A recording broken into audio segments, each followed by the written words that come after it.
Assalamualaikum warahmatullahi wabarakatuh.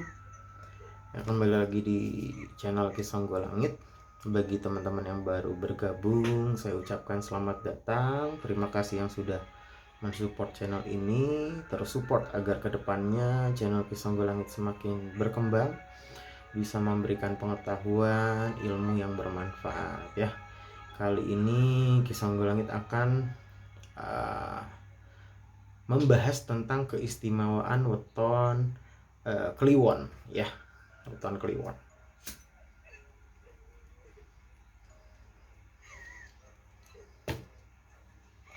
Weton Kliwon ini erat dikaitkan dengan spiritualitas.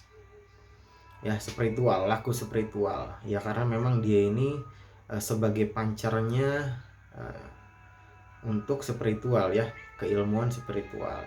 Dan mereka ini bisa menguasai ilmu spiritual sebenarnya dengan mudah. Ada yang memang diberkahi dengan kemampuan mata batin, ada yang diberkahi sababiah perjalanan kehidupannya. Yang diberkahi dengan kemampuan mata batin ya, weton-weton Kliwon ini ya Selasa Kliwon, Rabu Kliwon, Jumat Kliwon, dan Sabtu Kliwon yang memang sejak dilahirkan ke dunia sudah diberkahi dengan kemampuan mata batin. Ya, terus juga Minggu Kliwon itu dijaga, didampingi perjalanan kehidupannya oleh para leluhur. Terus juga Senin Kliwon, terus Kamis Kliwon ya. Itu adalah ketika laku ritualnya, laku ibadahnya, tutur katanya, perbuatan amal baiknya di dunia. Nah, itu yang akan membukakan berkah keilmuan. Dan weton Kliwon sendiri sebenarnya mampu menjadi guru bagi manusia yang lain, karena memang dia ini bisa membuka cakra ya, titik cakra mahkota yang memang pusatnya alam bawah sadar atau wahyu, yang memang ketika manusia diserang ya kan, jin dan setan itu bisa menyerang manusia dari berbagai sisi. Hanya saja tidak bisa menyerang dalam ubun-ubun atau letaknya cakra mahkota. Ya, ini turunnya wahyu ya, wahyu cakra diningrat, wahyu-wahyu yang lain, terus juga wingit, wangsit, ini turun di sini, hidayah turun. Ini satu-satunya letak tempat dalam anggota tubuh manusia yang tidak bisa dimasuki oleh jin ataupun setan ataupun iblis sekalipun. Nah, ini teman-teman yang lahir pada pasaran Kliwon ini mampu menguasai, mampu membuka cakra mahkotanya, asalkan memang laku spiritualnya benar, ibadahnya kuat, tirakatnya kuat. Weton-weton Kliwon ini dengan sebenarnya mampu menguasai cakra mahkota ini dengan mudah. Letaknya memang spiritual, alam bawah sadar, tempat turunnya wahyu, tempat turunnya hidayah, tempat turunnya wingit, tempat turunnya wangsit ya.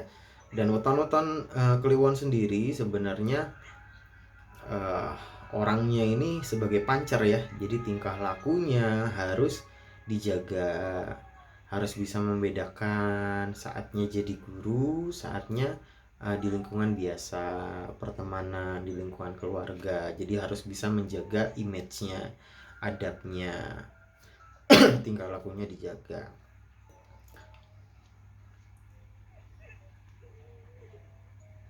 Karena banyak yang menjadikannya cermin, menjadikannya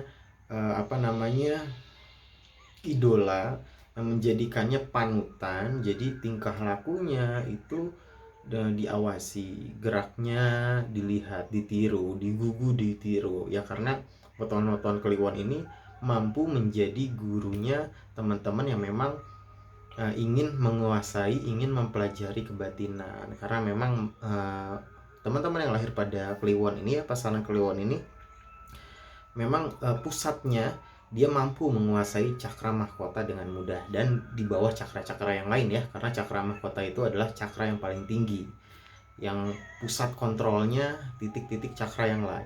ya. Kalau titik cakra itu ditarik sejengkal, itu turun ke cakra ADJ, turun sedikit cakra. Nah, ini cakranya depan belakang, turun lagi sedikit ya, cakra pokoknya sejengkal itu jarak titik cakra. Tapi ada lagi pemecahannya lagi, titik cakra yang ada dalam tubuh manusia.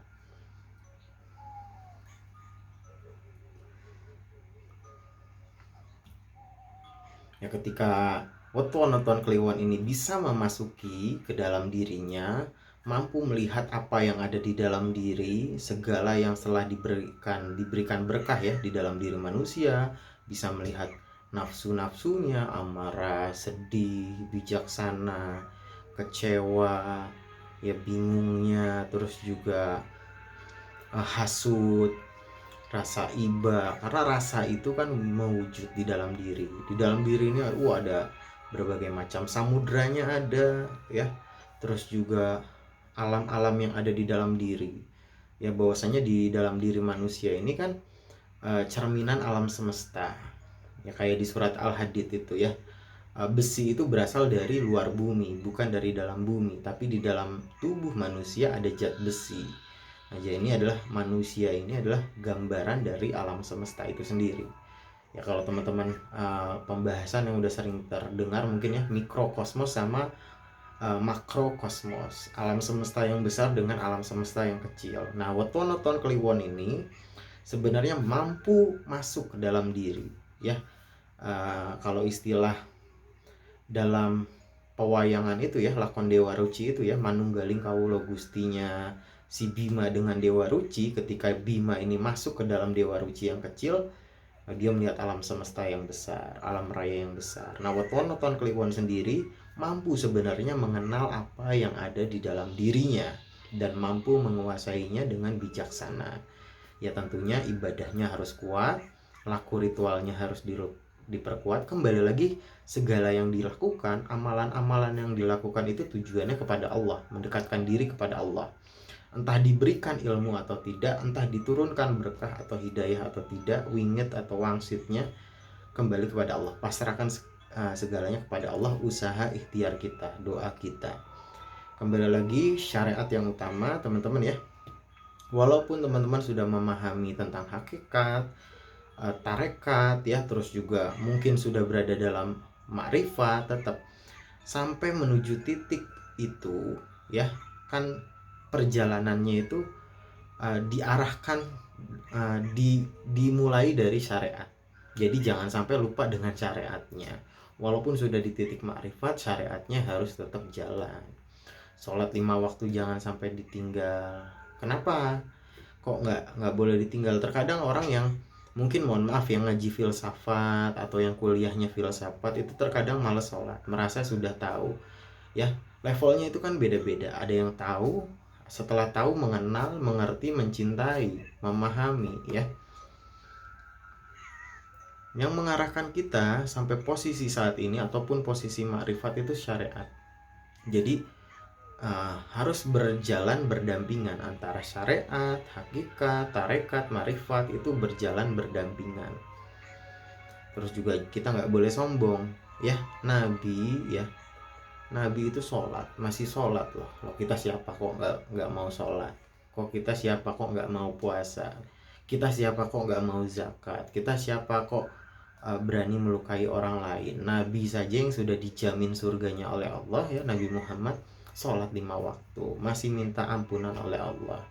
Jadi jangan sampai sombong ya. Itu pembahasan tentang teman-teman yang lahir pada kliwon ya, karena memang mampu menguasai kebatinan, mampu menguasai cakra mahkotanya, terus juga berada dalam level kebatinan yang tinggi. Karena memang beberapa ada yang memang langsung diberkahi sejak kecil dengan kemampuan mata batin, ada yang didampingi perjalanan kehidupannya seperti Minggu Kliwon dan yang Senin Kliwon, terus juga Kamis Kliwon, yang laku lampahnya, terus juga tutur katanya, handap asornya, ini membuat dirinya diberkahi dengan keilmuan, diturunkan keilmuan dari sisi Allah. Dan teman-teman lain pun ya, yang lahir pada pasaran hari apapun, harus ibadah diperkuat, harus laku ritualnya diperkuat ya. Sholat 5 waktunya diperkuat, karena balik lagi ya, uh, kalau ingin ridhonya Allah, kalau ingin keilmuannya Allah, maka dekatkan diri kepada Allah, harusnya lebih dekat lagi kepada Allah.